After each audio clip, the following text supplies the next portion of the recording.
في ابحاث ومقالات علميه كتير بتقولك ازاي تذاكر بشكل اكثر فاعليه. انا عارف ان انت اكيد ما عندكش الوقت تقرا الابحاث دي كلها.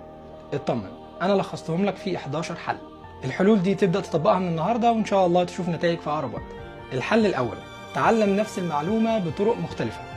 في بحث الدكتور جاي ويلس في 2008 بيقول ان التنوع في وسائل التلقي بيحفز اماكن جديده في المخ. اماكن اكثر في المخ بيساوي فهم اسرع واحتفاظ بالمعلومه لمده اطول. تقريبا ده اللي انت عايزه؟ طيب سؤال: ازاي انوع في وسائل التلقي؟ ممكن تعمل كذا حاجه. ذاكر من كتاب، ذاكر من ملخص انت عامله، ذاكر من المصادر التانية على النت، اشرح الموضوع لشخص تاني، حل اسئله عن الموضوع. طبعا مش هتقدر تعمل كل الكلام ده في مره واحده في نفس اليوم، لا، كل مره تذاكر الموضوع المعين ده ذاكره بشكل مختلف عن المره اللي فاتت. جرب الطريقه دي وهتفيدك جدا ان شاء الله.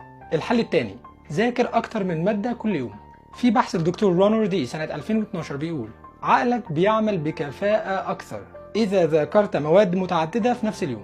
في الحاله دي عقلك بيعمل بشكل افضل بكتير من انك تغوص في اعماق ماده واحده وتركز عليها.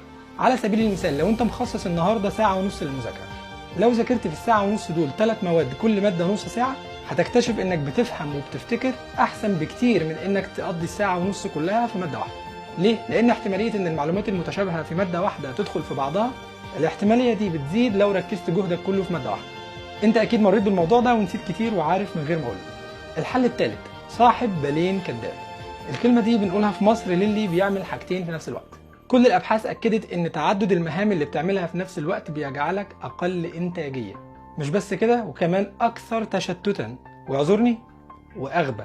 مش بس كده، الدراسات كمان بتاكد حاجه طريفه شويه: الناس اللي بتدعي انها تقدر تركز في اكتر من حاجه في نفس الوقت، في الحقيقه هم مش افضل في الحكايه دي من الشخص العادي.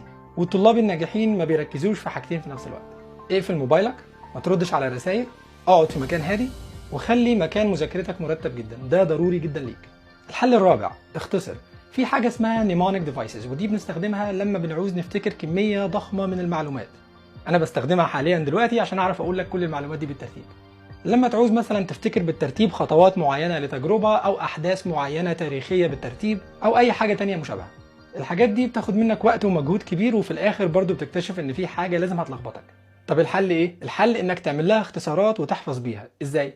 تعال نشوف. انا مثلا بذاكر فيزياء وعاوز افتكر خطوات تجربه معينه، وليكن على سبيل المثال الغير دقيق بتقول الاتي: 1. ضع بوصله بجوار سلك ملفوف. 2. وصل السلك بتيار كهربي متردد. 3. استخدم قاعده فليمنج لليد اليسرى. طبعا ده مثال بس. طيب دلوقتي هعمل ايه عشان افتكر الثلاث خطوات دول؟ هاخد اول حرف من كل خطوه من دول واكون بيهم كلمه. هاخد الضاد من الخطوه الاولى، والواو من الخطوه الثانيه، والهمزه من الخطوه الثالثه، ويبقى عندي كلمه ضوء.